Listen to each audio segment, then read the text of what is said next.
Buenas tardes con todas, todos y todes. Hoy, en este momento, vamos a entrar al panel Trabajo y Mujer en la literatura peruana del neoliberalismo. En este momento vamos a entrar al panel Trabajo y Mujer en la literatura peruana. Esta vez nos van a acompañar Alex Gibet, Jacqueline Fox, Carla Cabrera y Mariana Rodríguez Barreno. Ahí están entrando varios interesados en este panel que está súper importante, ¿no? Se ve el trabajo de la mujer. Vamos a ir primero con Alex Gibet. Alex Gibet es PhD en Birkbeck University of London y tiene la maestría en University of Oxford. Es profesora asociada del Departamento de Humanidades de la Universidad Católica. Sus investigaciones indagan en la política del arte, con especial interés en el arte y la cultura de la memoria del posconflicto en el Perú, el género testimonial y la narrativa peruana contemporánea. Ha publicado sobre narrativa, cine, teatro y museografía en el Perú. Ella nos va a acompañar con esta ponencia, Dueñas de su propio destino, representación cultural del sufrimiento silenciado de las mujeres trabajadoras en el Perú contemporáneo. Adelante, Alex. Hola, ¿qué tal? Buenas noches. ¿Me escuchan bien? Ahí está mi presentación. Y como decía Vicky, ahí está el título. Muchísimas gracias por estar aquí y por el interés en mi trabajo. Esto es un primer paso en una investigación que en realidad el primer paso lo tomé en noviembre del año pasado y lo que les voy a presentar es una ponencia que en una versión resumida de una ponencia que di en las jornadas de teoría crítica en noviembre, entonces disculpen si es que ya me escucharon sobre esto, pero lo he revisado, he aclarado algunas ideas y lo sigo trabajando, entonces más bien agradezco mucho que estén aquí y si es que al final tienen sugerencias, comentarios, van a contribuir a un trabajo en progreso. Bien, ok, entonces lo que me propongo hacer en esta investigación es preguntarme cómo el arte peruano, digamos las representaciones culturales peruanas, han ido acompañando y siendo parte de la transición hacia el neoliberalismo, ¿no? Quiero entender cómo el arte, la cultura ha reaccionado a este cambio, pero también cómo ha jugado un rol dentro de este cambio, ¿no? Cómo lo refleja y cómo participa en él. Parto de la idea de que una de las funciones sociales de las obras de arte es que pueden ofrecer vías para hacer críticas hacia un proceso histórico en curso, ¿no? Ver las obras como intervenciones en el espacio social local que generan una postura crítica a partir de mecanismos distintos a, por ejemplo, los del el movimiento social o el discurso político o el discurso académico, ¿no? Porque las representaciones simbólicas operan a través de formas que apelan a, digamos, dimensiones de la psique que van más allá de lo racional, ¿no? Si bien sí también nos comunican hechos, ideas, conceptos, también nos hacen sentir cosas y nos hacen percibir cosas, ¿no? Entonces estoy interesada en cómo la parte conceptual, histórica, se relaciona con la parte perceptual, relativa a la percepción y a los afectos, ¿no? Y cómo ciertas obras de arte pueden generar conciencia crítica hacia la economía política, ¿no? No creo que es algo que hagan todas las obras de arte, pero creo que algunas sí, ¿no? Entonces, parto de observar que, digamos, hay un potencial particular para la obra de arte para intervenir en la economía política en cuanto la economía política está sostenida sobre ficciones y sobre formas y sobre estéticas, que es un poco lo que vimos ayer en el primer panel con Stefan Gruber y con Mijail Mitrovic, que estaban viendo esta dimensión mítica y visual de un relato neoliberal, que es necesario para que la economía política se sostenga. Entonces, si la economía política tiene una base que es superestructural, digamos, en términos marxistas, entonces lo superestructural también tiene un rol en generar crítica y distancia con respecto a esto, ¿no? Entonces me voy a enfocar en 4 obras que creo que hacen esto sobre una dimensión particular de la experiencia neoliberal peruana y no creo que sea coincidencia, ¿no? Que las 4 obras de arte se enfocan en la experiencia de la mujer trabajadora, en una experiencia que es de sufrimiento, ¿no? En el Perú, el proceso neoliberal está además asociado con el régimen autoritario fujimorista, ¿no? Que si bien ya no está con nosotros en cuanto gobierno autoritario, casi, pero no tal cual, lo que sí sigue con nosotros de ese gobierno es el modelo neoliberal y las ficciones que lo acompañaron, como el emprendedurismo, la celebración de la informalidad y la idea del salir adelante como individuo, ¿no? Entonces son obras que visibilizan la falsedad de estos discursos a partir de enfocarse en el caso del sufrimiento de las mujeres, pero no solamente en cuanto toman esta temática, sino en cuanto a obras de arte, es decir, a través de ciertas formas, ciertas técnicas que ponen en movimiento ciertos afectos y ciertas percepciones, a la vez de también ciertos hechos constatables de la realidad, digamos, como diría un discurso no artístico. Entonces, Vicky, por si acaso me vas marcando el tiempo, ¿ya? Porque como estoy resumiendo sobre la marcha, puede ser que se me vaya. Las 4 obras que analizo son estas, ¿no? La primera es Porque hacen tanto ruido, de Carmen Ollé, que es del 92, creo, pero que ha sido recientemente, sí, 92, recientemente reeditado, ¿no? En la carátula roja lo pueden ver, entonces es un indicio de que sigue siendo relevante la obra. Tenemos también Puñales Escondidos, que es del 98 y nuevamente también ha sido reeditado hace poco, en la segunda carátula que ven ahí. Luego voy a hablarles de Magallanes, que es del 2015, una película escrita y dirigida por Salvador Solar. Y tenemos Rosa Chumbe del 2015 también, de Jonathan Relaise, ¿ya? Entonces estas son las 4 obras que voy a comparar. Voy a dejar de compartir un momento porque puede distraerles esa afiche mientras voy hablando. Entonces, lo que quiero sostener es que estas 4 obras de arte, producciones simbólicas, indican la existencia de un sufrimiento en las mujeres trabajadoras, pero más allá de eso, lo representan como un sufrimiento social, ¿no? Y cuando presenté esto en el coloquio de teoría crítica, la temática era la patología social, ¿no?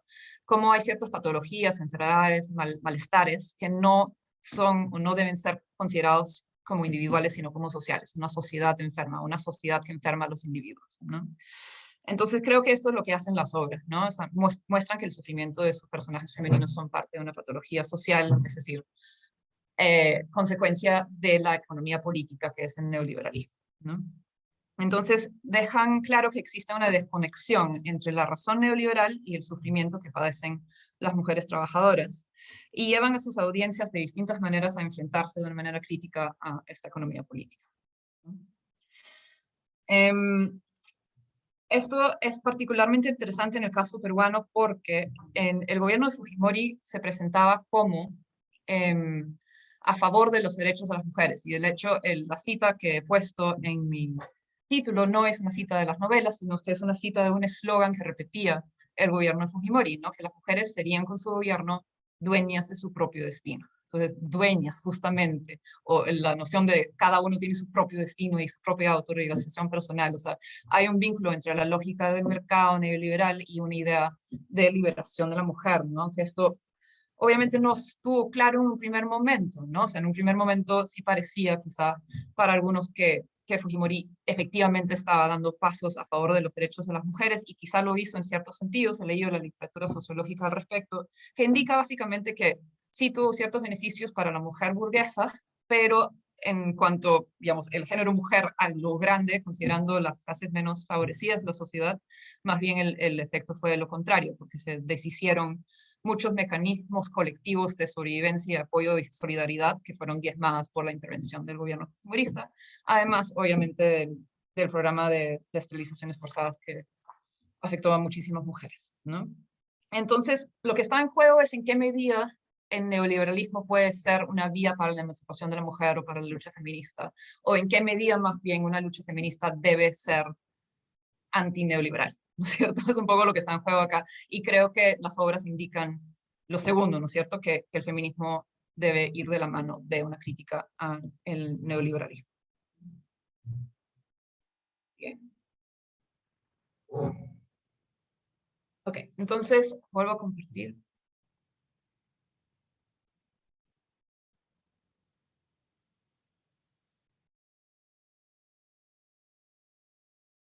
Están viendo las citas del libro de Ollé. Entonces voy a ir leyendo, pero van a ver por momentos que estoy citando y las citas están ahí. Las obras, disculpe, la novela de Ollé, publicada en el 92, fue escrito justo antes del shock neoliberal, pero digamos, todos los discursos de la mentalidad ya estaban en juego, ¿no? El texto consiste en una serie de fragmentos de prosa íntima narrados por Sara. Ella y su marido son poetas. Mientras él se dedica a escribir, a beber y a serle infiel, ella se ve incapaz de escribir de la forma en que está acostumbrada, que es una especie de poesía romántica contemporánea. No puede expresar su vida actual en este formato, entonces está repartiendo su tiempo entre su papel de cuidadora, ella tiene una hija y su marido tiene problemas psiquiátricos, cabeza de familia, porque ella es la única que tiene un trabajo medianamente estable, y protegiendo a su hogar, que queda en un barrio peligroso de Lima, ¿no? Siente que su universidad en donde ella trabaja consta de un nido de inútiles, es decir, siente cierta repugnancia, como dice la cita, hacia su trabajo, entonces no es que la realice, y también dice, nada es tan inseguro como el sueldo que recibo, ¿no? Vive con la precariedad de la trabajadora por horas, no tiene un contrato fijo. Entonces el tono constantemente es de cansancio y de tedio, evidentemente es infeliz, agotada, la rutina ahoga sus emociones y su capacidad de disfrutar del presente. Dice, este es el peor año de mi vida, nada maravilloso me sucede. La novela explora así la miseria que conlleva la precariedad económica. La literatura no nos dará de comer, dice. Se desespera con la doble carga de trabajo, el trabajo doméstico que bloquea su realización personal. Y dice, es imposible pensar y a la vez arrastrarme hacia la farmacia para comprar las pastillas para su esposo. La novela profundiza en cómo esta situación supone un enrarecimiento y una ruptura de los lazos familiares. Y esto es algo interesante y que voy a ir explorando en las 4 obras, ¿no? Algo del neoliberalismo afecta las relaciones dentro de la familia y las dificulta y los hace fuentes de malestar. Sara no expresa ternura por su hija, de hecho apenas la menciona y se indica cierto descuido, ¿no? Dice, la herida en la pierna de mi hija había crecido, no cicatrizaba. Entonces, una de las únicas menciones a la hija muestra que ella tiene una herida que no cierra. La relación, además del personaje con su propia familia de origen, es complejo y obviamente con su esposo, ¿no? No puede contar con su esposo y la narradora dice lo que llamas extravagancia es solo desempleo, ¿no? La mujer está en el lugar donde tiene que pensar en la realidad económica mientras que su esposo puede ser extravagante. Él tenía la culpa de que tuviera esa mañana en pleno sol persiguiendo a un imbécil con un memorándum en la mano, ¿no? Se siente explotada por su propio esposo. Mientras tanto, su familia de origen juzgan su manera de vivir y piensa que su esposo no produce ningún beneficio, no es un trabajador productivo, entonces tampoco cuenta con el apoyo de la familia. Entonces, lo que se ve es que Sara está atrapada entre sentir como que debe rebelarse frente a su mamá para ser como una mujer independiente en ese sentido, pero la manera en que se ha revelado es metiéndose en una relación con un hombre que tampoco corresponde al nivel de responsabilidad que necesita asumir, ¿no? Entonces la novela no solo está describiendo este sufrimiento, sino que está indicando que tiene un origen social, ¿no? Hace esto creando conexiones entre la situación de la mujer de trabajo precario y el espacio en que se encuentra, ¿no? Por ejemplo, este espacio, un mar confuso de vendedores ambulantes, como dice la cita, y un ruido enloquecido en donde la miseria de la gente avanza, ¿no? Su propio sufrimiento privado entra entonces en conexión con este espacio y el peso sobre sus hombros del marido alcohólico y la hija pequeña se vuelve como parte de esta sociedad que abandona a los individuos a su suerte y en donde incluso los lazos familiares no sirven de apoyo. Tienes Además, 4 minutos. ¿Tengo 4 minutos? Wow, demasiado rápido. Entonces paso a la novela de Dewey, que antes se titulaba Libreta de ahorros. que era un mejor título, de hecho, no creo, no sé por qué lo cambiaron a Puñales Escondidos, pero el título original refleja que es una novela que se dedica a explorar la situación económica, ¿no? En donde, no, ya no voy a leer las citas, pero digamos, el personaje principal es una mujer burguesa que nunca ha tenido ninguna familia, entonces también se ve como una incapacidad de asumir un rol de familia a la vez de ser una trabajadora asalariada, ¿no?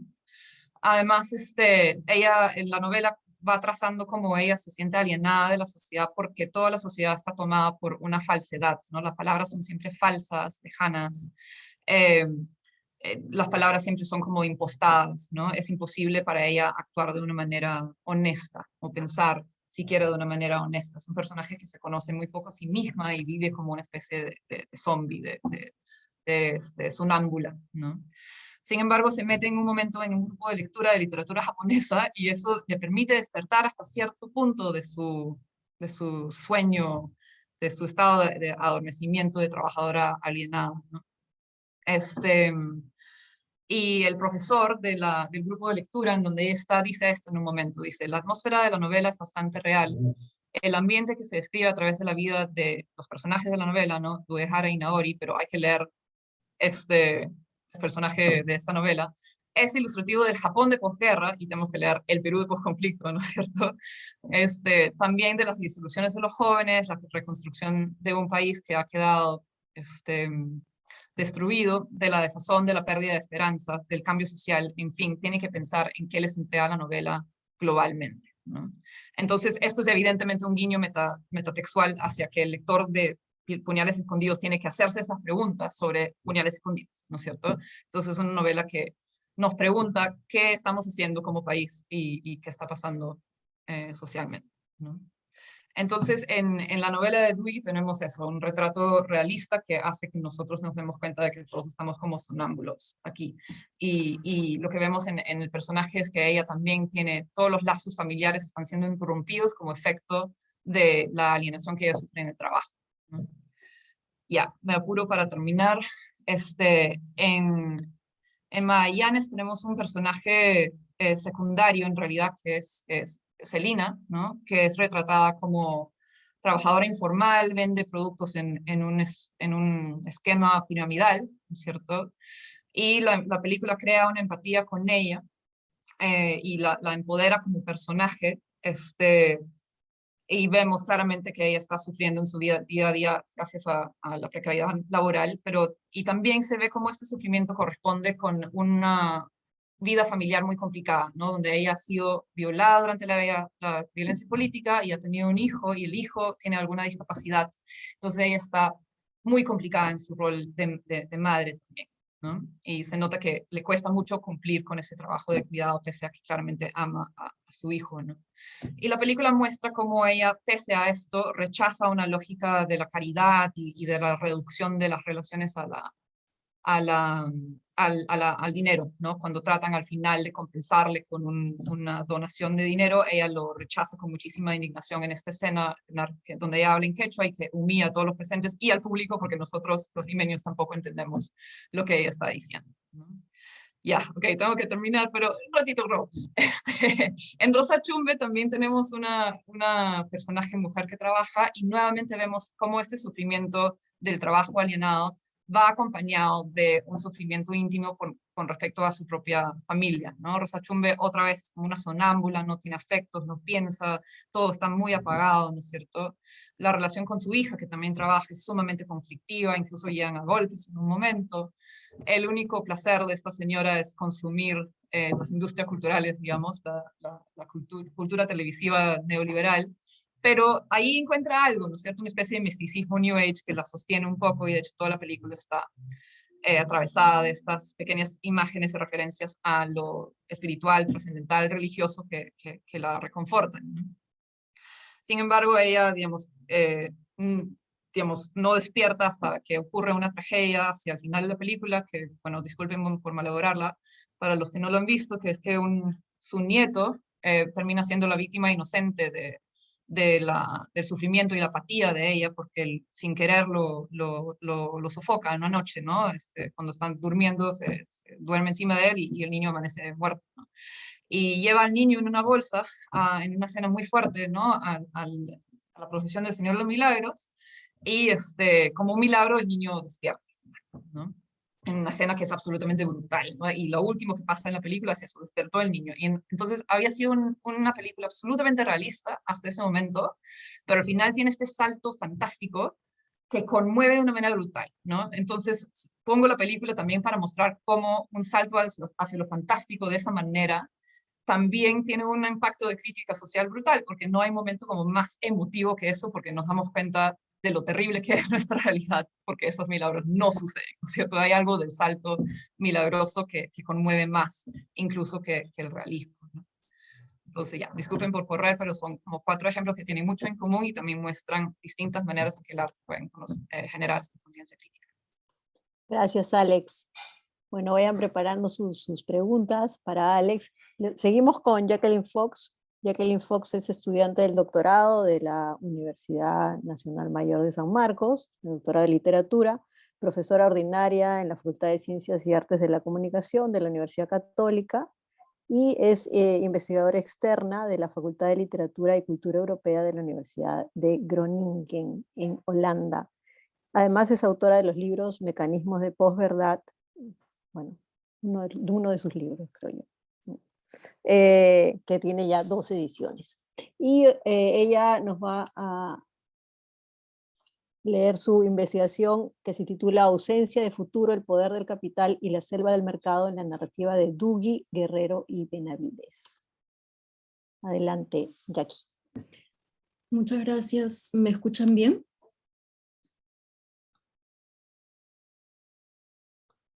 Ok. Bueno, primero, gracias por la invitación a presentar este avance de mi trabajo. Esta es una investigación que empecé en 2020 y es, digamos, un paso más, por decirlo de alguna manera, en el análisis de algunos de los relatos que estoy incluyendo en la tesis. Al igual que ocurrió ayer con Stefan Gruber, yo he cambiado en el camino un poquito respecto de la sumilla que presenté para esta actividad.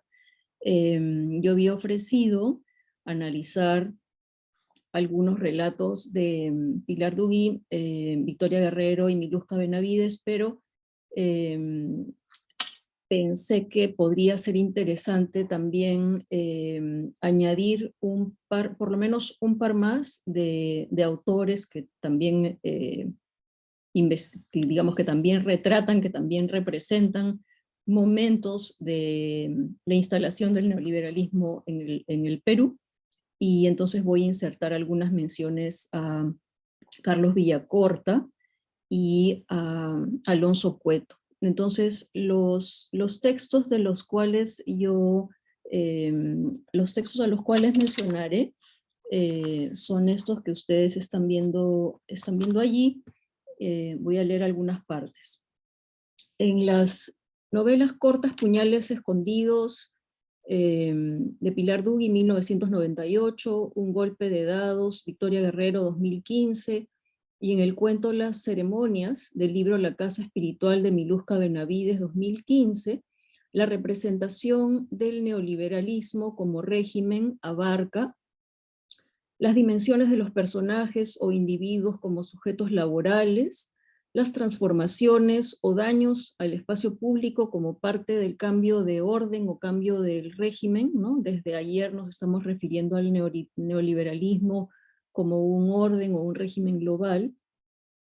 Y tercero, las modificaciones en el sentido común de la sociedad peruana, que transita entre los años 90 y el inicio del nuevo milenio, que transita desde la anomia causada por la violencia del conflicto armado interno y la larga crisis económica hacia el individualismo con fines de mantenerse a flote. el individualismo, que tiene también sus expresiones de emprendedurismo, etcétera, ¿no? Ese sentido común se expresa en cierto modo en frases como sálvese quien pueda, que Dios nos ayude, o en el criollismo perverso, o en el cinismo que describe a Juan Carlos Ubillús en uno de sus libros. Pero en esta intervención añadiré, como decía, algunas comparaciones por ser interesantes en tanto fueron libros publicados en fechas cercanas por narradores varones, también limeños, con las novelas Alicia, Esto es el capitalismo, de Carlos Villacorta, y Cuerpos secretos, de Alonso Cueto, de 2012 y 2014, Alicia, Esto es el capitalismo, y Cuerpos secretos, de 2012. Sobre la recepción y circulación de estos textos quisiera mencionar algo rápidamente. Puñales escondidos, que Alexandra mencionó hace un momento, que tuvo antes otro título, ganó el premio Novela Corta del Banco Central de Reserva en 1997, y es interesante recuperar, digamos, es interesante fijarnos en el tiempo respecto de el año en el que cambia el modelo económico en el Perú con la Constitución del año 93, ¿no? Entonces esa novela corta surge muy pocos años después del cambio del modelo económico,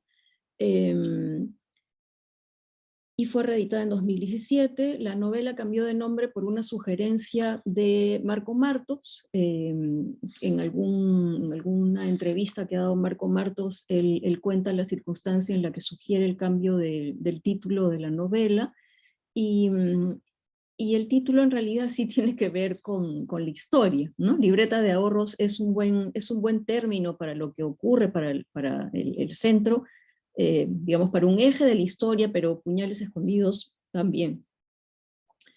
Un golpe de dados que continúa con el título como novelita sentimental pequeño burguesa. Está agotada en las librerías capitalinas, tuvo varias presentaciones en Lima, como en la FIL de 2015, y en la librería McNally Jackson de Nueva York en 2016.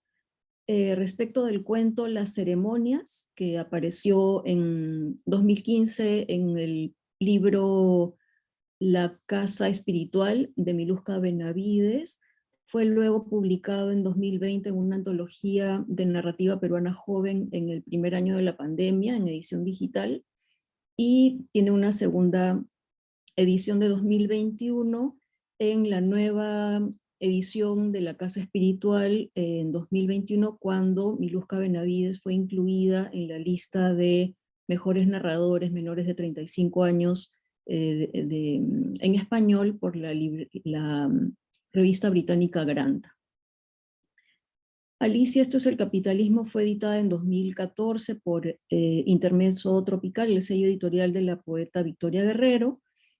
Su autor es profesor de literatura en la Universidad de Maine, y él fue incluido en 2020 en el movimiento del New Latino Boom, integrado por escritores hispanohablantes residentes en Estados Unidos.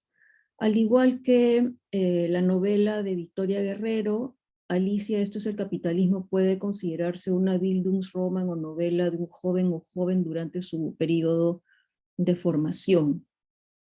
Y esta novela de Carlos Villacorta es presentada en inglés como una historia de la generación X durante el inicio del gobierno de Alberto Fujimori en el Perú, en los años 90. Sobre Cuerpos secretos, de Alonso Cueto, fue el libro más vendido en la Feria del Libro Ricardo Palma en 2012, según informó la Cámara Peruana del Libro en ese momento. En la feria, Ricardo Palma vendió 300 ejemplares y fue uno de los libros más vendidos. Entonces, todos estos relatos tienen en común, estos relatos de estos 5 autores que he mencionado, tienen en común una representación detallada de los personajes principales desde el eje del trabajo, el ámbito definitorio de los sujetos en el orden global neoliberal. Y en varias de esas historias, las voces narrativas se expresan desde la precariedad o desde la imposibilidad de mirar o imaginar un futuro. Mencionaré varias denominaciones de autores que desde la teoría crítica o desde las ciencias sociales han cristalizado los conceptos para denominar a los sujetos del régimen neoliberal, que viven bajo estas reglas de este orden global. David Harvey, digamos, tiene entre las varias definiciones que son útiles para estos análisis, quisiera mencionar esto. De Harvey, el neoliberalismo compuso una concepción radical de libre mercado que penetró de manera absoluta en todas las relaciones económicas, políticas y culturales humanas hasta convertirse en el fin y medio de todo comportamiento racional. Wendy Brown, la razón neoliberal espera que las personas y los estados se comporten en formas que maximicen su valor de capital en el presente y refuercen su valor futuro, y tanto las personas como los estados lo hacen mediante prácticas de emprendedurismo, autoinversión o atrayendo inversionistas. Esta cita que quisiera mencionar rápidamente de Laurent Berland en su libro El optimismo cruel me sirve mucho para aludir a algo que ya mencionó Alexandra en su intervención, de cómo el régimen neoliberal afecta la salud de las personas, es decir, que genera una especie de entorno patológico, ¿no? En El optimismo cruel, Berland se refiere a la precariedad de la pequeña burguesía planetaria, precariedad no solo económica, sino que en muchos sentidos resulta estructural y se infiltra en el entorno afectivo. De todos los textos que he mencionado, posiblemente esto es mucho más notorio en la novela Un golpe de dados de Victoria Guerrero. Otro aspecto que me parece muy pertinente, digamos, de recuperar de los autores de la teoría crítica o de las ciencias sociales, incluso de la ciencia política, es esta característica del capitalismo de que no es capaz de absorber o incorporar enteramente a los individuos, a los sujetos que en algún momento han dejado el ámbito rural, ¿no? Y que perdieron sus medios de producción. Esta idea la hemos revisado hace algunas semanas cuando comentamos,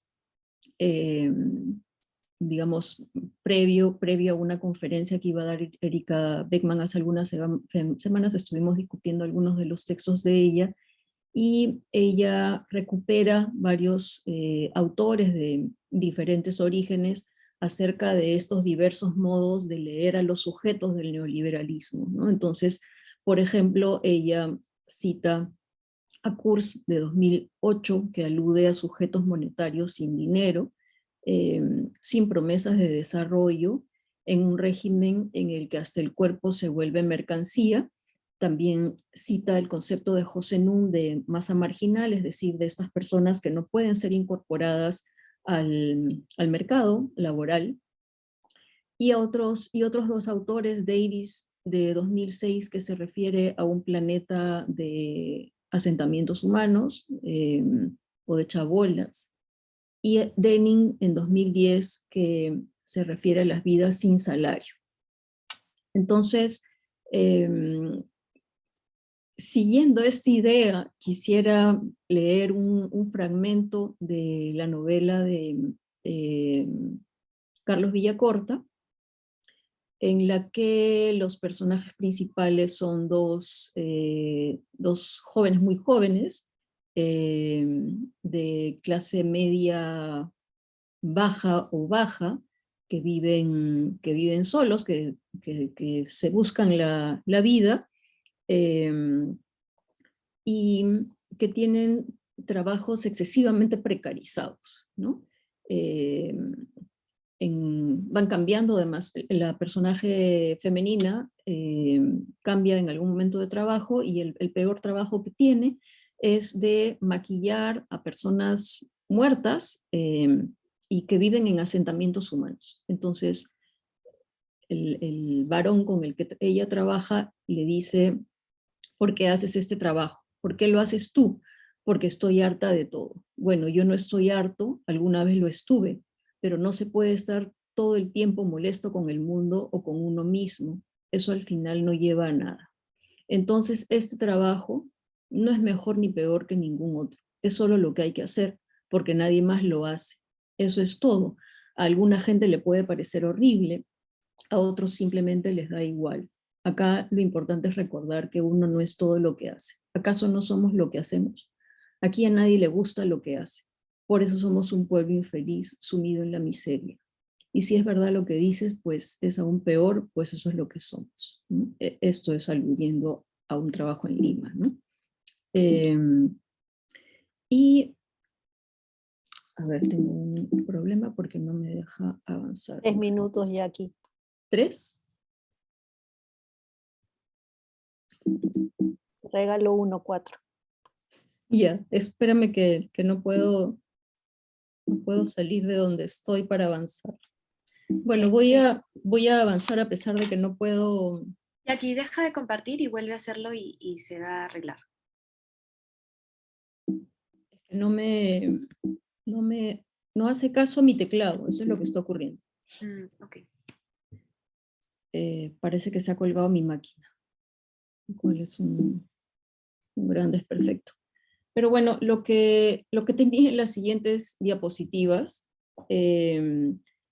era un esquema de los personajes principales en cada uno de estos relatos, ¿no? En cada uno de estos cuentos o novelas, en los cuales los personajes principales normalmente están excluidos del régimen, excluidos del mercado laboral en las situaciones más precarizadas. En esa situación están los personajes principales de la novela de Carlos Villacorta, algunos personajes de la novela de Victoria, de Un golpe de dados. En el caso de Un golpe de dados, lo que había, la página que había elegido para mostrarles y que no les puedo leer, es acerca del malestar físico que le genera el trabajo a la voz narrativa, a la personaje principal, Nadia. Nadia con J, pero suena casi a nadie. Y también en el caso de Cuerpos Secretos, digamos, se opondrían, perdón, y en el caso de, sí, en el caso de Cuerpos Secretos y de Puñales Escondidos, los personajes ya no están tanto en la exclusión del régimen o en la situación más precarizada, sino en Puñales Escondidos, Fina Artadi, que es el personaje principal, una trabajadora de banco, está dentro del sistema, pero de alguna manera resistiendo para enfrentar esta nueva lógica de la ganancia individual o de aprovechar el sistema para el beneficio económico solamente. Eso es contra lo que ella lucha desde dentro de un banco en el momento del cambio de modelo económico, y ese cambio de modelo económico y de entrada de la tecnología para despedir grandes cantidades de trabajadores, etcétera. Eso está súper bien presentado en esa novela. Y en el caso de la novela de Alonso Cueto, es una novela muy chocante en cierto modo, porque es una historia de amor entre una mujer rica, ¿no? Del nivel socioeconómico A, y un profesor de matemáticas de nivel socioeconómico C, posiblemente, provinciano, en el que tiene que haber muertes y una serie de diversas desgracias y que cada quien pierde su identidad para que ese amor pueda ocurrir o para que esa relación pueda ocurrir.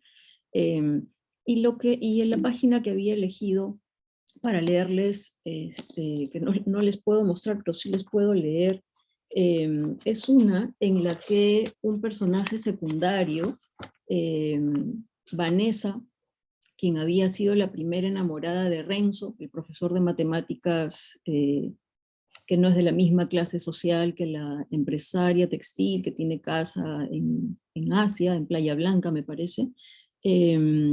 Vanessa, la primera novia, la primera enamorada de Renzo, que había migrado a Estados Unidos para tener una vida mejor, vuelve al Perú para tratar de recuperar a su enamorado y se encuentra que él tiene esta relación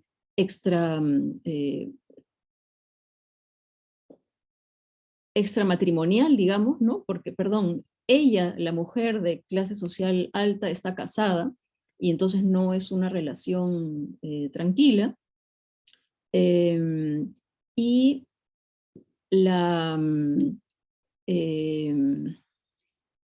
la vieja enamorada que quiere recuperar a Renzo se va a enfrentar a la mujer casada para decirle que deje a su ex enamorado, ¿no? Porque no son iguales, porque no son de la misma clase social.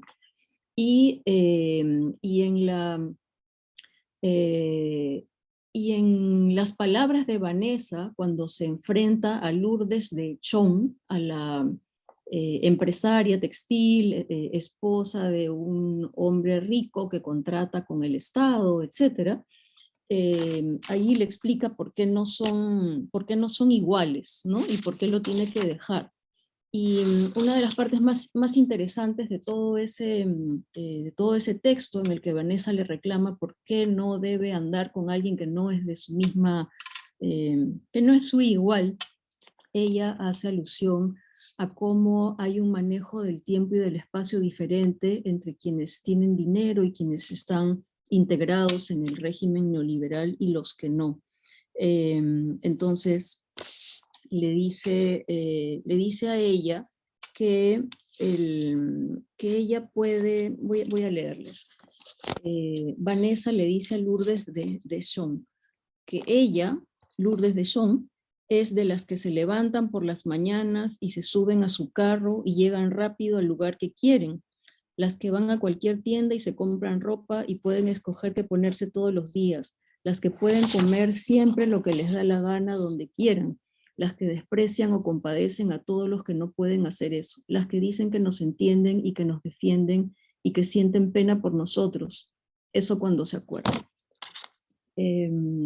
Entonces sigo con mi pantalla bloqueada y ¿Puedes sacarla, Mariana? Hasta aquí llego. Sí, a ver un ratito. Bueno, mientras se arregla eso, voy a presentar a Carla Cabrera Acuña. Ella es licenciada en Lingüística y Literatura por la Pontificia Universidad Católica. Actualmente es asistente de docencia en la Universidad Católica, editora en la editorial feminista Gafas Moradas y miembro del Grupo de Investigación en Literatura Hispanoamericana Contemporánea de la misma casa de estudios. Está interesada en la investigación en literatura fantástica, narrativa latinoamericana y estudios de género.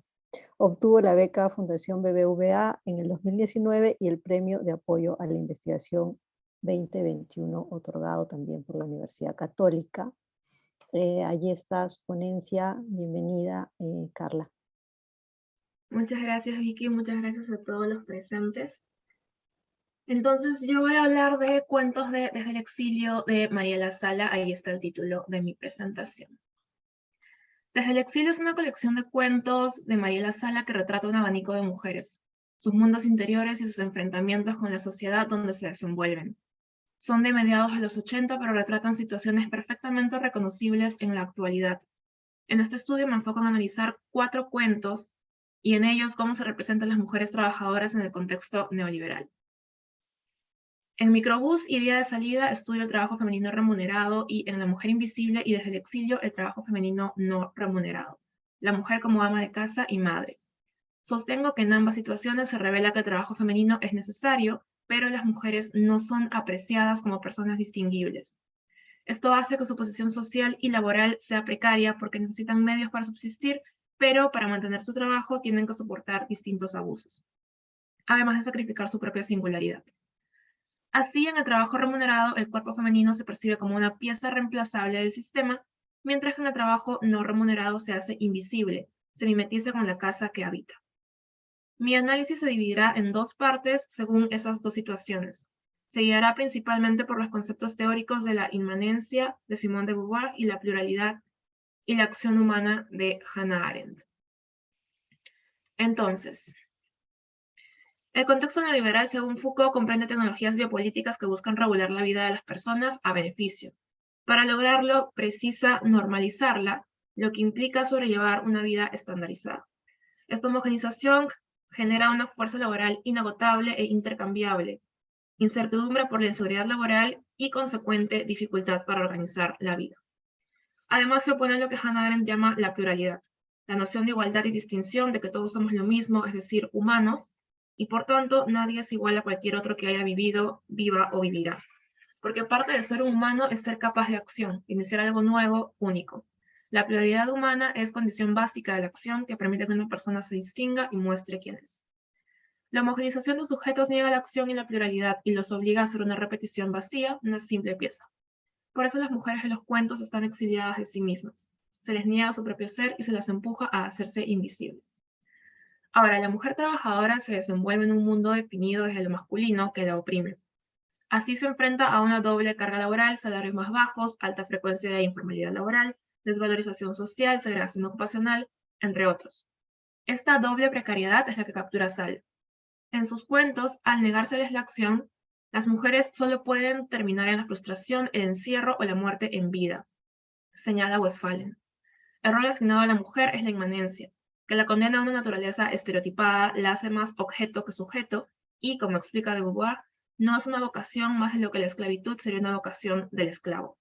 De ahí la desesperación, anhelo de libertad y sensación de estar cayendo en la locura que exhiben las protagonistas.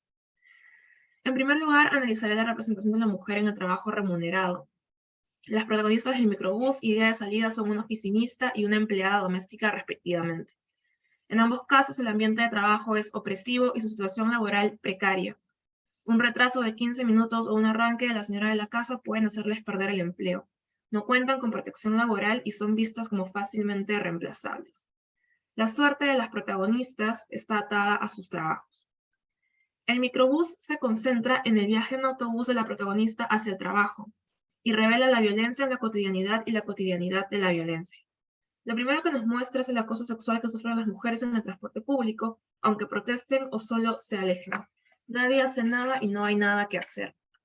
Esa también es la respuesta de la protagonista. Me quedaré sin trabajo si llego con algunos minutos de retraso. Es mejor hacerse la idiota, dice.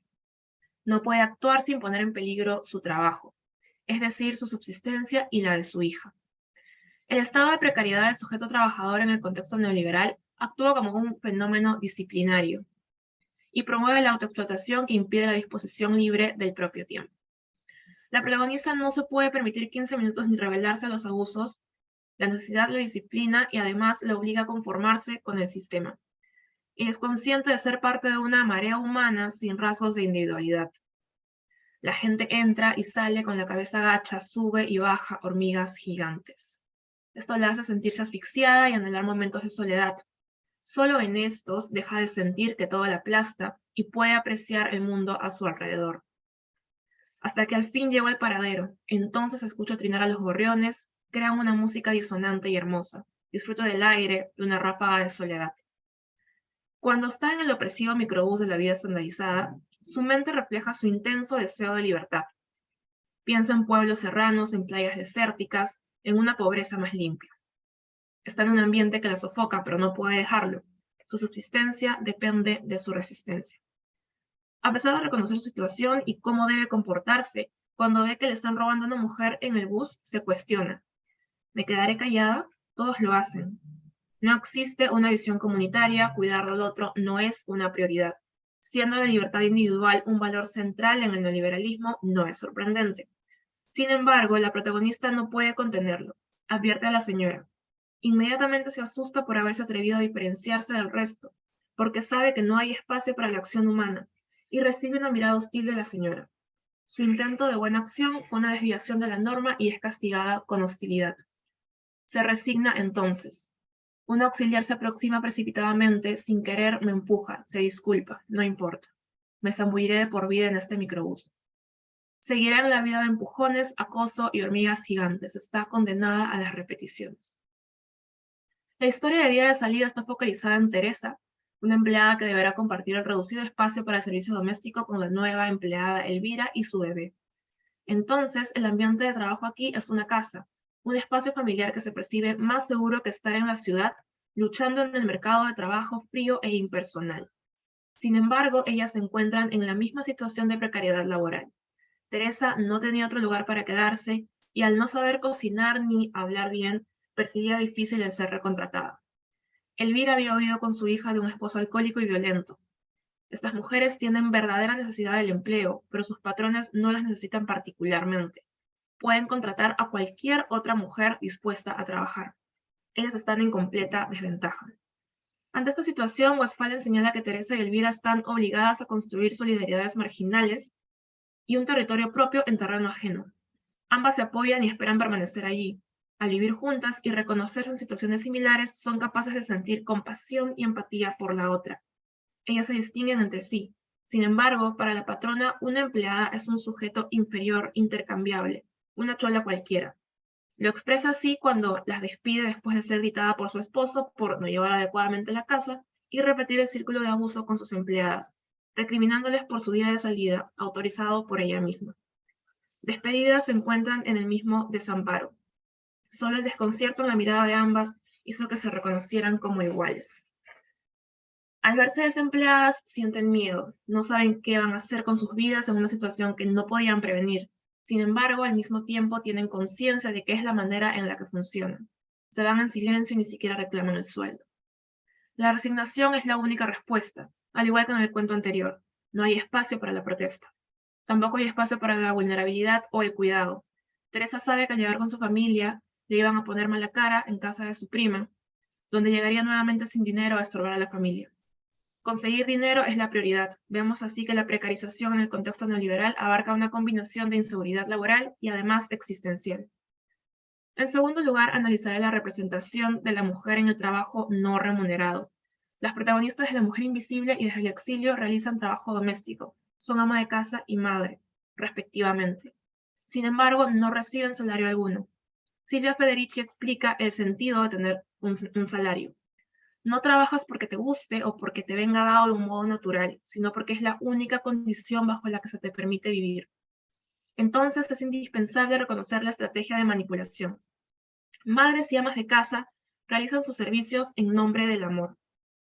En ese caso hay un entendido de que esa persona no trabaja, sino que ama. No es una actividad económica no remunerada, sino lo normal cuando se quiere bien. Por supuesto, el espacio donde se realiza ese trabajo es la casa, espacio tradicional de reclusión de la mujer, donde ceden al amor y se hacen invisibles. La protagonista de La Mujer Invisible reconoce la casa donde vive con su esposo Ignacio y la hija de él, Marisol, como un espacio aprensivo y donde existe el peligro de hacerse invisible. La protagonista trató de vencer a la casa y de despojarla de ese aire de presidio que la recorría, redecorándola. Su lucha con la casa y el trabajo que representa se muestra también en su pesadilla premonitoria con una olla gigantesca que no puede llenar con verduras porque vuela sobre su cabeza y la ensucia de tizne al intentar tomarla. Esta es una buena imagen para las inalcanzables expectativas de género que existen sobre las amas de casa. En un segundo momento se dedicó a limpiar las ollas, porque en caso contrario serían ganadas por la casa. Pero siempre les encontraba una manchita negra de la que no se podía deshacer. Se obsesionó con eso, se cansó y contrató a una mujer para hacerse cargo de la cocina y no lidiar más con las ollas. A pesar de sus esfuerzos, pronto nos dice que ganó la casa. La mujer se esforzó por encontrar refugio en la casa, incluso hizo construir una habitación propia en la azotea, pero fue invadida. Este esfuerzo por hacer de la casa un lugar propio es una actitud común. De Beauvoir señala que en el trabajo doméstico la mujer hace suya la casa, encuentra justificación social y se ocupa en actividades que lidian de manera útil y satisfactoria con objetos, ropa limpia, encimeras brillantes, etc. Sin embargo, este no genera un escape de la inmanencia ni permite gran afirmación de la individualidad. En términos de Arendt, diríamos que en la casa no hay espacio para la acción humana. La mujer debe hacer trabajos mecánicos y repetitivos, sin sentido y sin final como la tortura de Sísifo. En la casa no hay espacio para la trascendencia, por eso la mujer se hace invisible y pasa a ser ignorada. El proceso de hacerse invisible de la protagonista es gradual, y primero no reacciona bien al cambio. Me asusté, estaba echada en la cama de Ignacio cuando vi pasar mi figura lentamente hacia el comedor, jorobada y distante, con los cabellos despeinados colgándome hacia la cintura. Una figura deprimente, pensé. No la pude soportar, y corrí hacia ella. La sacudí cogiéndola de los hombros, y ella, o yo, me miró y me dijo en tono seco, imperturbable, déjame en paz. Quedé paralizada de terror. Se ve exiliada de su propio cuerpo, y su familia se acostumbra a ver su presencia deambulando por ahí. Luego de varios días, finalmente se convierte en la mujer invisible, pero esto no le exime de cumplir sus obligaciones. Esta extraña situación, no obstante, tiene beneficios para ella. No tiene que hablar ni dar explicaciones y su nueva condición la salva de desintegrarse. El riesgo ya no existe porque ella es ahora la casa, se ha mimetizado. Así encuentra el placer de ser invisible. Hasta que se topa con un problema. Ella misma puede verse y su figura es hostil con ella, pues al mirarla no la deja ser invisible. Cuando ya deja de verse y cuestionarse, no se encuentra más reflejada en el espejo. Adquirió su libertad al costo de perderse a sí misma. En Desde el exilio tenemos a otra protagonista sin nombre y a su hijo Gonzalo. Se explora la lucha interna de esta madre por encontrarse como persona. Ella y su hijo se presentan como opuestos. Él es puro movimiento, mientras el cuerpo de ella es inmóvil. Para él solo existe el presente y para ella el pasado. Asimismo, el niño se representa simbólicamente entre ella y sus metas. Cuando ella se mira al espejo, metáfora de buscarse a sí misma, él interrumpe. Yo miré a Gonzalo sentado en su coche frente al espejo y tuve ganas de llorar. No lo hice, en cambio me tendí sobre la cama y me dormí. Solo reprime sus sentimientos y cede. Así deja claro que su hijo es su prioridad. Estaba exiliada de mi propia vida, señala. Siente que debe dejarla para que comience la de su hijo. De Beauvoir señala que en la sumisión pasiva al destino biológico que es dar a luz y dar a lactar, la mujer no realiza acciones. No encontrará allí una afirmación de su existencia, ni en las labores domésticas que se repiten sin producir nada. Es un círculo de inmanencia, sin lugar para la acción humana. Ante esta pérdida de libertad hay un lamento. ¿En qué momento perdí la libertad? ¿En qué momento dejé de saltar vallas y permanecí contemplándolas? Ahora está atrapada en la inmanencia y el peligro de volverse invisible. De hecho, señala, una mujer que cuida de su casa termina siempre por volverse invisible. Sucede lentamente, sin que ella lo note. Vive en una constante agitación, atendiendo a los hijos, limpiando la casa, lavando y cocinando. Por eso es casi imperceptible para ella su propia metamorfosis, hasta que llega a los 50 años. Esta edad que sería ideal para la cosecha de la mujer es la edad del abandono, de su consagración como mujer invisible. Arendt señala que una vida sin acción está muerta para el mundo. Recluida en la casa, la narradora es consciente de que ese es el destino que se ha trazado para ella. Sin embargo, expresa su frustración y su deseo de crear. Nuevamente vemos una mujer disciplinada por la necesidad, no quiere participar del sistema, quiere crear, pero tengo un hijo, señala. Y se esfuerza por suplir sus necesidades, pero mantiene dentro la batalla más despiadada contra su destino e incapacidad para actuar. Internamente rechaza al sistema. No creo en la continuidad, la rutina, el comportamiento de hormiga. No somos insectos, sino entes opacos que de pronto se iluminan y vuelven a apagarse. Y toda la vida es eso, búsqueda de luz. Su sueño es encontrarse y ser auténticamente ella misma. Y aquí estoy, 30 años, todos los sueños derrumbados menos uno, el imperecedero sueño de ser yo, un milagro. Usa milagro de manera muy similar a Arendt, quien señala que todo lo nuevo aparece en forma de milagro. La acción considerada desde el punto de vista de los procesos automáticos que parecen determinar el curso del mundo, semeja un milagro. Empecinada en ser, toma la decisión de escribir. Esa es una acción que permite trascendencia. Sin embargo, no se siente capaz de encontrarse y aún más señala que escribir suena a algo muy abstracto cuando tienes un marido que sale a luchar todas las mañanas para poder subsistir. se siente obligada a renunciar a su búsqueda y encuentra en su casa un sanatorio privado para refugiarse. Para esta mujer y la del cuento anterior, la casa es una extensión de su cuerpo, que habita pero no es suyo, porque sirve a otros. La casa es su sanatorio, pues renunciar a sí mismas las lleva a la locura. En conclusión, en los cuentos analizados se representa la doble precariedad que resisten las mujeres trabajadoras en el contexto neoliberal patriarcal. Son percibidas como cuerpos útiles, explotables e intercambiables. En un trabajo remunerado pueden ser despedidas arbitrariamente y deben soportar diversos abusos. En un trabajo no remunerado ni reconocido, están condenadas a la inmanencia, a mimetizarse con el espacio doméstico. El estado de precariedad en el que viven tiene un efecto disciplinador en ellas y desalienta la acción humana. Esto las obliga a renunciar a su individualidad y las exilia de sí mismas. Para sobrevivir dentro del sistema deben permanecer en la inmanencia repetitiva e improductiva. Se les impide la trascendencia. Esto porque las consecuencias de la acción humana en el mundo son incalculables e irreversibles y el sistema necesita asegurar el funcionamiento del mercado. La violencia de género normalizada que pende sobre ellas refuerza su estado de precariedad. Las mujeres viven una vida de abusos y miedo, de precariedad laboral y existencial. Y esa es la bibliografía utilizada. Gracias. Muchas gracias, Carla. Muy interesante tu ponencia. Seguimos con Mariana Rodríguez Barreno, ¿no?, que es la última ponencia de la mesa, y de ahí hay que darle tiempo para esta discusión que está súper interesante. Hay varios temas que se han tocado. Mariana Rodríguez Barreno es magíster en Historia del Arte y Curaduría y licenciada en Literatura Hispanoamericana por la Universidad Católica. Es docente en la Universidad Católica y ha sido investigadora de la Casa de la Literatura Peruana. Ha publicado artículos en diversas revistas académicas, así como ha editado publicaciones en torno a los estudios literarios e interdisciplinarios, y actualmente edita un volumen junto con Giovanna Polarolo sobre la obra de Pilar Duby, y es coordinadora de un proyecto de investigación sobre la obra de Jorge Eduardo Eyelson.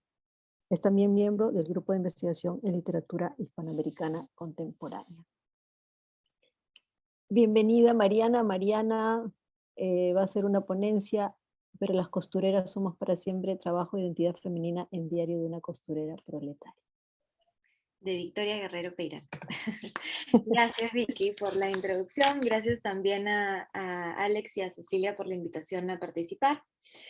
Bueno, voy a empezar entonces mi lectura del título que justo acaba de leer Vicky. Diario de una costurera proletaria nos introduce desde la intimidad de la voz poética al universo de una mujer que quiere dar cuenta de sí en un mundo marcado por la competencia, en donde su profesión no le ha valido de mucho. A ese intento de elaboración se superpone la imagen de la costurera, una figura que proviene de la herencia materna y que le permite hilar las tramas de su propia historia y conectarlas con las de otras mujeres en el mercado laboral a través del devenir histórico. En este trabajo analizaré el lugar de las figuras femeninas del poemario en el mundo profesional a través de la historia y el impacto de ello en la genealogía femenina del sujeto poético, y finalmente discutiré cómo la identidad femenina es trabajada a través de las metáforas de la costurera que borda a partir de la noción de trama y redefinida a través de la profesora poeta que escribe a través de la noción de texto bajo el formato del diario. 1. Pero las costureras somos para siempre, las costureras en la fuerza de trabajo. La costurera se ha constituido a lo largo de la historia como un símbolo potente para la definición del trabajo femenino.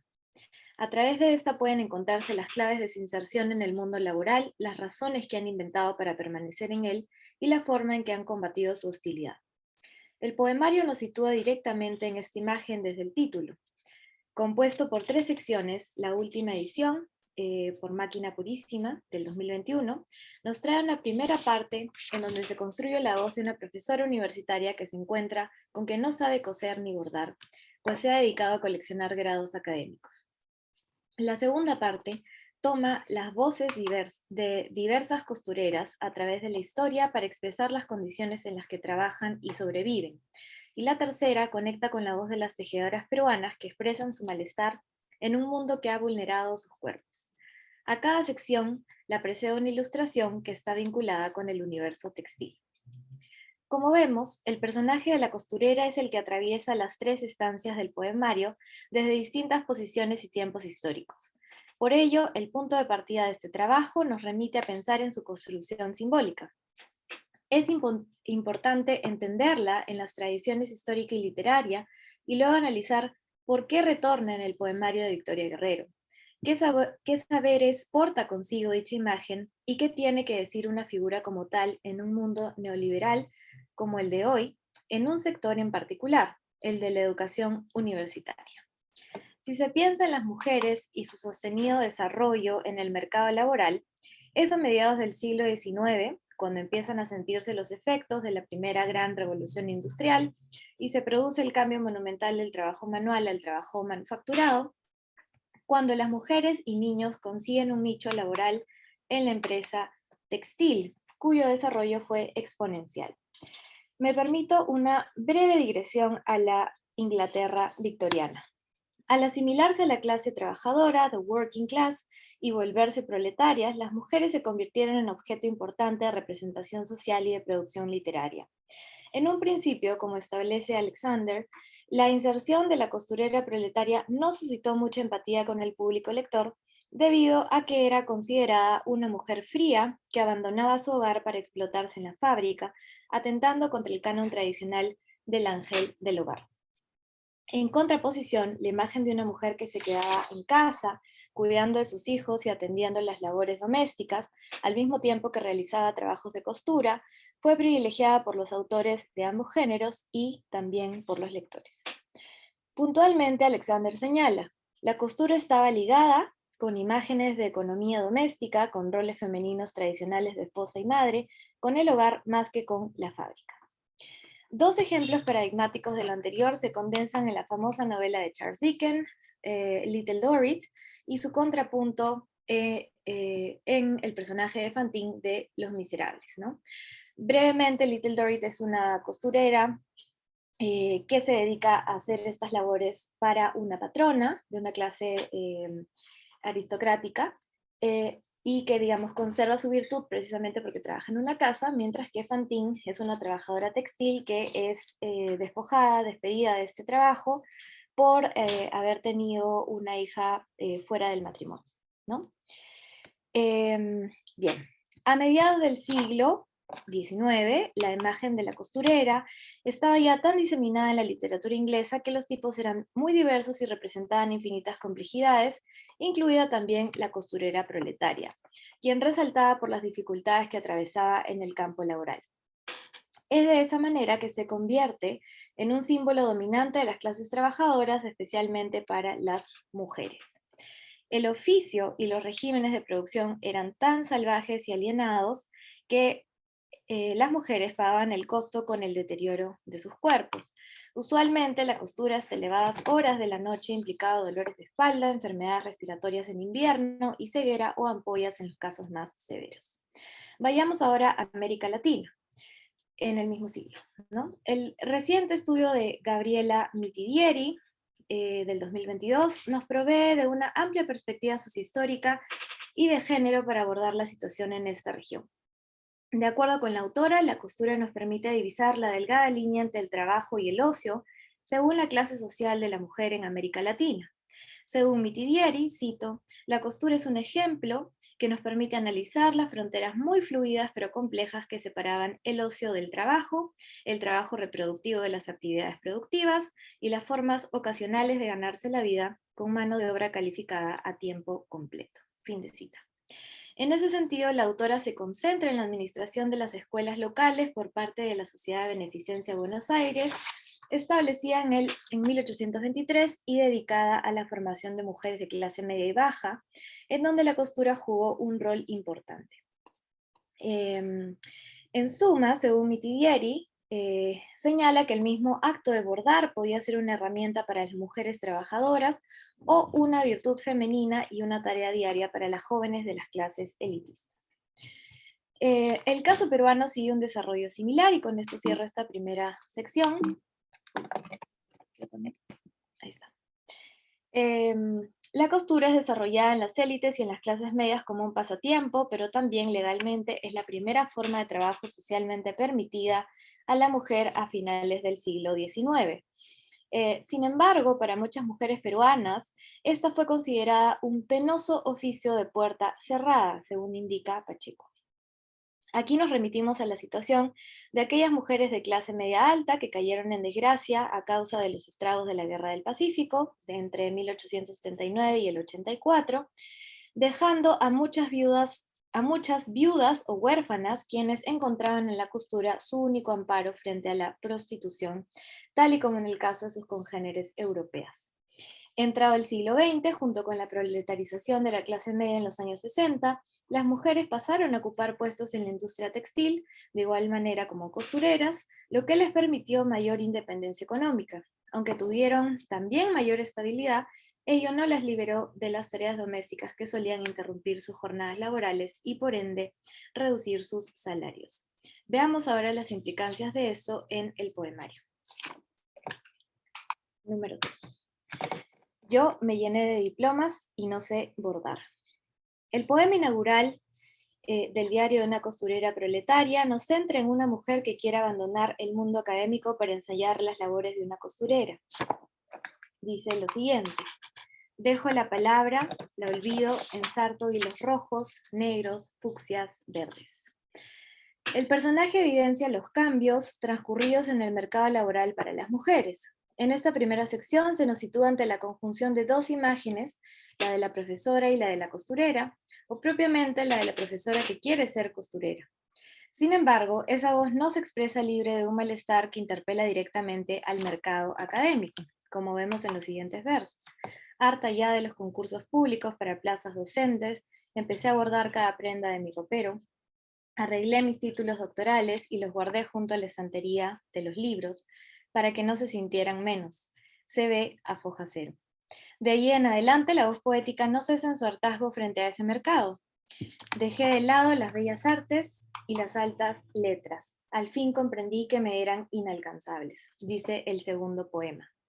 O, finalmente, proletaria quería ser, pero es imposible, manifiesta el tercero. En esta representación, el mundo académico, el sistema universitario per se, es categorizado como una burguesía del tercer mundo, fiera y asesina, cito del poemario. Un lugar que exige, explota a los sujetos dentro del sistema, profesores y profesoras que se convierten en obreros. En ese sentido, entonces, el mercado neoliberal de la academia recuerda aquel del capitalismo industrial de mediados del siglo XIX, al que nos hemos referido, y a las costureras proletarias dentro de este sistema. Definamos brevemente esto.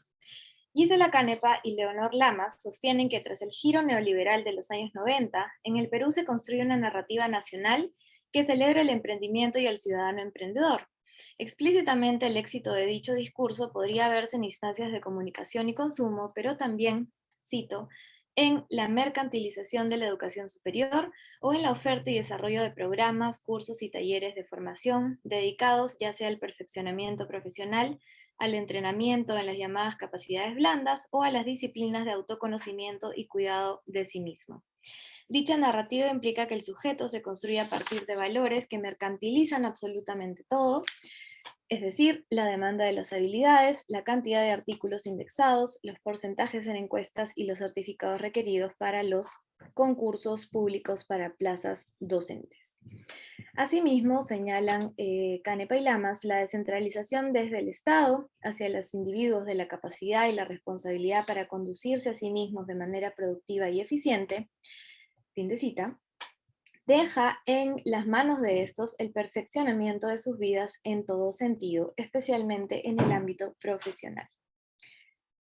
El hartazgo de la profesora en esta primera sección proviene del cansancio que supone la constante producción y performatividad en el campo laboral académico. En este modelo, el éxito o fracaso de cada individuo se deberá a sus propios principios de desempeño eficaz y eficiente, así como la organización de las trayectorias personales, colectivas e institucionales en términos de logros y metas, a decir de Canepa y Lamas. Ahora bien, el camino académico está vetado en la voz poética por las razones explicadas. En ese sentido, la profesora decide reubicarse en otro tipo de labores, quehaceres que resultan creativos y recreativos en sí mismos. En los poemas que siguen, las labores manuales son mencionadas como actividades que operan en un tiempo distinto al acelerado ritmo del mercado neoliberal.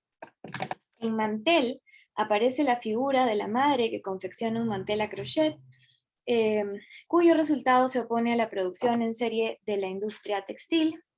Este es un objeto magnífico, delicado, hecho con paciencia. Asimismo, en esta primera sección se superponen imágenes de mujeres que comparten dichas actividades, lo que las identifica como individuos cuya práctica puede ser leída como resistente a los valores modernos de la aceleración. Y cito estos versos. En el autobús, 3 mujeres están bordando. 2 hacen una pastilla a crochet, una teje con palitos, ya nadie aprecia ese arte. Hasta el momento hemos visto en el poemario que la referencia proletaria remite a la calidad de obrera de la profesora en el mundo académico. Sin embargo, ello tiene otra connotación en la segunda sección, titulada Levantamiento de las 20.000, en donde se exponen las voces de 5 mujeres denominadas como NM. El rótulo subraya su condición subalterna y la imagen que abre la sección asocia las voces de los poemas con las de las mujeres que trabajaron en la fábrica Triangle Shirtwaist en Nueva York. El tenor del discurso en los textos pasa del hartazgo hacia la rabia. Los universos de estas mujeres son tristes y carentes de esperanza. Las condiciones en las que se trabaja son absolutamente alienantes. Veamos aquí. Ello las lleva a autoinfligirse cierto dolor. Coser me hace olvidar, trabajar como una bestia me hace olvidarme de ti y de mí, dice la NN1. Lo mismo deja entrever la NN2, quien a través de la anáfora en este poema manifiesta su situación de desamparo. La costura, que en Mantel se presentaba como una actividad creativa en la fábrica, deviene un ejercicio salvaje de explotación. No pienses, pisa el pedal, hiere la tela, dice la NN4. En comparación, los productos de ambas actividades son diferentes, un bello mantel y una tela herida. El poema de cierre, el NN5, nos devuelve a la realidad actual al enlazar el texto directamente con una noticia del diario español El Mundo del 12 de marzo del 2015, que reporta la esclavitud de las fábricas contemporáneas. Aquí se condensa el testimonio de una trabajadora de Camboya, quien termina de cristalizar lo señalado por Canepa y Lamas sobre el mercado neoliberal, solo que esta vez desde la perspectiva industrial, ¿no? Leo solo la 2 primera parte. minutos. Sí, ok. La cuota de producción que nos fijaban en el sector de costura era de 80 prendas por hora, pero cuando se aumentó el salario mínimo le elevaron a 90, ¿no? Bien. La privatización de los factores de producción, especialmente de la industria textil, ha llevado a niveles de producción salvajes. El poemario hace esa traducción en imágenes de desgaste y opresión en el entorno de la fábrica. Una mujer mira cenizas que caen como lluvia. Otra, las alas de polillas que lo cubren todo, mientras que otras afirman con tristeza, veo la luz una vez al día. Y otras confirman que para el capitalismo las necesidades biológicas quedan anuladas ante la demanda de producción del mercado. Incluso si vamos al servicio, dice el poemario, nos llaman para que regresemos, ni siquiera podemos ir al baño, ni siquiera eso. Bien, me paso entonces a la tercera sección para terminar. Y si la poesía hablara, ¿qué sería? ¿Cómo? En esta tercera sección podemos ver cómo es que la voz también, la voz poética, interviene a través de los paréntesis, dice, y se conecta con las historias de las otras mujeres. Mi abuela fue costurera en las fábricas después de la Guerra del Pacífico, viuda con 5 hijos, o cuando comenta las condiciones de desigualdad de estas voces. La pérdida no es algo que se resuelva en un año. Una última afiliación se establece en la tercera sección con las tejedoras peruanas, a partir de la voz de una de ellas que ha sido víctima de las esterilizaciones forzadas. No leo el poema porque no tengo tiempo, pero podemos decir que al igual que en NN5, este poema también tiene una base documental a partir de los testimonios recogidos por Alejandra Bayón en el 2014 en Piura, y digamos que esto responde además a un régimen de salud neoliberal por la cual el Fujimorato quiso controlar la natalidad y esterilizó entre 300.000 mujeres y 22.000 hombres que hasta el día de hoy no han sido reparados simbólicamente. Bien, entonces, finalmente, al conectar los tres tipos de tejedoras en el poema, debemos remitirnos a lo último, que es la categoría de diario. Si entendemos a este poemario como un diario, ¿no? Nos ubicamos aún más dentro del universo femenino, ya que el diario fue categorizado cuando entró al canon literario como uno de los géneros exclusivos para las mujeres. En ese sentido, la predilección de las mujeres, señala Valerie Raúl, por el diario íntimo coincide para las escritoras modernas también con la búsqueda de una voz femenina, de un modo o estilo que pueda incluir lo que ha sido excluido del discurso masculino dominante. En ese sentido, y también aludiendo a las formas económicas en las que surge el diario, Raúl indica que la preservación material de la vida en un libro significa que esta vida no se desperdicia. Bien, considerando entonces la forma en que estos poemas fueron escritos y las imágenes que se incluyen en él, así como la memorabilia de los diarios desde el siglo XVIII en adelante, ¿no? Las imágenes que encontramos aquí también formarían parte de la memorabilia del diario de una costurera proletaria. Los poemas además fueron escritos según Guerrero cada verano, y la segunda sección fue publicada especialmente para el 8M hace unos años. Finalmente tuvo una edición completa en el 2019 y esta última del 2021 sobre la que he trabajado. Desde la intimidad del diario, el libro responde a la pregunta de la NN3, y si la poesía hablara, ¿qué sería? ¿Cómo? ¿Podrá decir su rabia? El diario de una costurera proletaria nos conduce a la articulación de ese discurso de una manera potente como ninguna otra forma de escritura podría lograrlo. Es la ficción, finalmente, y no la historia, la que nos permite reflexionar desde un ethos más empático sobre la opresión y la desigualdad de las mujeres en el mercado laboral a partir de la trama que escribe su autora. Muchas gracias. Muchas gracias, Mariana, por tu ponencia. Y bueno, no he encontrado ninguna pregunta acá, así que pues abrimos, ¿no? Nos quedan varios minutos, no sé si varios, pero por lo menos unos 7 minutos para comentar las ponencias, o entre ustedes quizá tienen preguntas. Bueno, a mí se me quedó una cosa, no sé, de habladora nomás me meto un poco, porque a partir de todo, o sea, viendo un poco el panorama que han hecho todas ustedes, pues concluye una cosa, porque justamente Jackie habló de cómo circulaban estas obras, y en realidad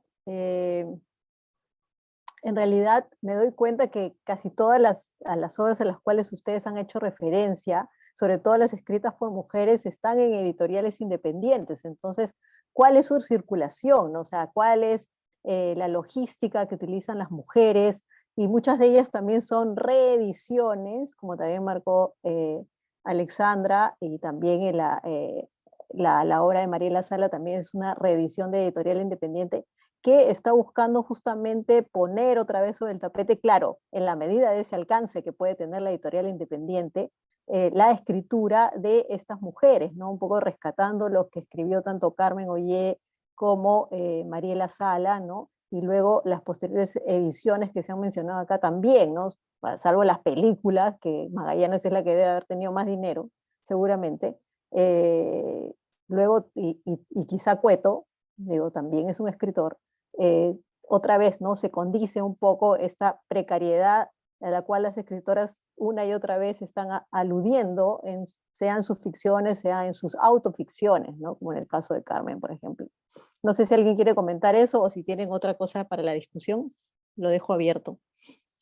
Sí, gracias, Vicky. Sí, esto es algo que siempre ando pensando, ¿no? Como siempre me interesa, digamos, el rol político del arte y estoy muy consciente siempre de que una cosa es el potencial político y otra cosa es lo que realmente está pasando en términos de impacto por la cuestión de la circulación, ¿no? Y creo que es muy pertinente lo que observas sobre que en esta economía política, justamente algunos de las obras de arte con mayor potencial crítico son los que menos oportunidades tienen como para circular, ¿no? También en la cuestión de la forma, ¿no? O sea, ¿qué pasa cuando los grandes públicos están acostumbrados en sus goces, digamos, a formas estéticas de fácil consumo y que no provocan la mentalidad crítica, ¿no? Por eso me interesa una película como Magallanes, porque toma mucho de esa estética, tiene elementos de thriller, elementos de, no sé, drama, ¿no? Hollywoodense, pero con ciertos giros adentro que permiten una reflexión crítica, ¿no? Pero su impacto crítico es menor que otras obras, digamos, como lo que acaba de explicar Mariana de tu poemario, que claro, no tenemos un público acostumbrado a ese gusto, ¿no? Entonces es una complicación que tener en cuenta cuando abordamos estos temas. Jackie levantó la mano. Sí, yo quería añadir un par de cosas sobre tu comentario, Victoria. Uno es que posiblemente la circulación de los textos de editoriales independientes puede resultar menor que de las grandes editoriales o las vinculadas con el comercio global del libro, pero en el caso de Miluska Benavides ha tenido este reconocimiento de Granta, que de alguna forma sube el pedestal de la escritora, y en el caso tuyo también, con el Premio Nacional de Literatura. Pilar Dugui también fue reeditada por una pequeña editorial independiente, pero tuvo mucha visibilidad en la Casa de la Literatura cuando hicieron una serie de actividades en torno a su obra, ¿no? Entonces puede ser que digamos que por el lado de las pequeñas editoriales parezca que hay un entorno precario para estos libros, pero hay otros espacios que permiten la circulación o la visibilización de esa obra. Solamente quisiera tomar unos segundos para mostrar algo que no pude mostrar cuando estaba haciendo mi presentación, que era la ubicación de los personajes de los personajes de estos relatos en términos de nivel socioeconómico y de inclusión de mercado laboral, ¿no? Arriba, en el nivel socioeconómico alto, el personaje principal de la novela de Cueto, al medio, entre resistente e integrada, la voz narrativa el personaje principal de la novela de Pilar Dugui, Vanessa, que era la novia molesta, la exnovia molesta que le reclama a la empresaria textil, que quiere ser una emprendedora, ¿no?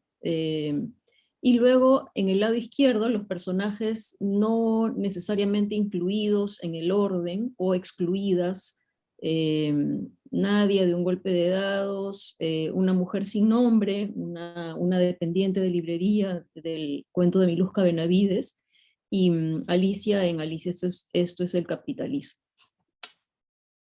Gracias, Jackie. Interesante tu cuadro. Mariana, y luego al final terminamos con Carla. Sí, en realidad también comparto la opinión de Jackie, ¿no? Justo iba a decir que precisamente, por ejemplo, Pilar Dugui es una escritora que con las reediciones precisamente de Cocodrilo, ¿no? Me parece que es la editorial, pudo ganar mayor visibilidad, es mucho más leída también a nivel internacional. Pero sin embargo, claro, también la crítica, ¿no? A partir de esas reediciones ha empezado como todo un trabajo de producción que antes no se daba, ¿no? O sea, estuvo prácticamente un poco en la sombra como 15 años, más o menos. Y por otro lado está la cuestión de tener, por ejemplo, las ediciones como las de tu poemario, Victoria, ¿no? que circulan, digamos, en otro entorno, ¿no? Pero también creo que está bien eso de un lado porque es una especie de resistencia, ¿no? Es una forma también de llegar a otros entornos y de tener otras formas de producción, que es la producción, digamos, más manual, no sé si manual, artesanal, perdón, que digamos dan cuenta de otros procesos, ¿no? Y otras historias también. Eso nada más agregar. Karen. Añadiendo, gracias a Oh, todo perdón, lo que han Carla, perdóname. estado, no hay problema. Añadiendo a todo lo que han estado comentando sobre la circulación en editoriales independientes, justamente desde el exilio se reeditó con esto los estímulos económicos del Ministerio de Cultura, ¿no? Y creo que tuvo un tiraje de como 500 ejemplares, que suena muy poco cuando comparamos al tiraje que tienen libros de Planeta o Penguin Random House, que sacan miles y un montón de impresiones. Pero creo que justamente por la bibliodiversidad que permiten las editoriales independientes, los libros llegan a quienes los quieren, o sea, a donde tienen que llegar, y por eso es que se agotan, por eso es que no encontramos varios de los libros que han estado exponiendo el día de hoy, porque justamente llegan a los interesados, que pueden ser menos personas, pero que, como señala Mariana, hacen sus propias actividades, se presentan en librerías independientes también, etc. Entonces, tienen, creo yo, un nivel de enganche con el público objetivo que tal vez no logran las editoriales más grandes. Solamente eso. Gracias, Carla. ¿Se cortó? No sé. Bueno, en verdad mucho por discutir. Ya nos pasamos creo 2 minutos, no sé, está así con el tiempo. Pero mucho por discutir, porque además podría decir que todo lo que ustedes han dicho es correcto, pero ¿quiénes ponen las manos al fuego por eso? Las mujeres que están atrás, sacando otra vez esos libros. ¿Ah? Y justo podríamos conectarlo también con Silvia Federici, ¿no es por amor al arte? También, ¿no? No sé, varias cositas que se podrían discutir, me parecen muy bacanas.